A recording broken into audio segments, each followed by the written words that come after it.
ഇന്ന് ലഞ്ച് ബോക്സിലെ കുട്ടികൾക്ക് ഞാൻ കൊടുത്തു വിട്ടത് ഇടിയപ്പവും കടലക്കറിയുമാണ് കേട്ടോ. അപ്പോൾ അത് ഇടിയപ്പമൊക്കെ വെന്ത് കഴിഞ്ഞു. ഞാൻ കാസറോളിലോട്ട് മാറ്റി വയ്ക്കാൻ കേട്ടോ. അപ്പോൾ അതിൻ്റെ ചൂടൊക്കെ ഒന്ന് പോകാതിരിക്കുമല്ലോ. അപ്പോൾ അത്യാവശ്യം നല്ലോണം തേങ്ങയൊക്കെ ഇട്ടാണ് കേട്ടോ ഇടിയപ്പം ഉണ്ടാക്കിയേക്കുന്നത്. പിന്നെ ഞാൻ കടല ഓൾറെഡി വേവിച്ച് വെച്ചിട്ടുണ്ട് കേട്ടോ കുക്കറിൽ. ഒരു 5 വിസിലടിച്ചിട്ട് മഞ്ഞൾപ്പൊടിയും ഉപ്പും പട്ടകറയാൻ ഏലക്കയൊക്കെ ഇട്ടിട്ട് ഒന്ന് വേവിച്ച് വെച്ചിട്ടുണ്ട്.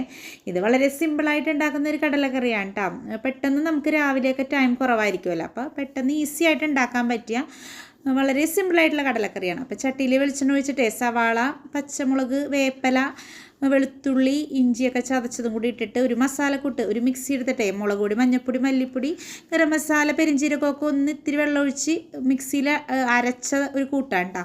പിന്നെ അതേ നമ്മൾ കടലയും കൂടി ഇട്ടിട്ട് നന്നായിട്ട് തിളച്ച ശേഷം ഓഫ് ചെയ്യുക. അത്രയേ ഉള്ളൂ ഈ കടലക്കറി കേട്ടോ. അപ്പോൾ ഇതേ വേഗം തന്നെ ഞാൻ ലഞ്ച് ബോക്സിലേക്ക് ഇടിയപ്പവും കടലക്കറിയൊക്കെ പകർത്തുകയാണ്. അപ്പോൾ ഇന്ന് കുട്ടികൾക്ക് ഇതാണ് കേട്ടോ കൊടുത്തു വിട്ടത്. ഈ ഒരു കടലക്കറി എന്ന് പറയുന്നത് വളരെ സിമ്പിളാണ് കേട്ടോ.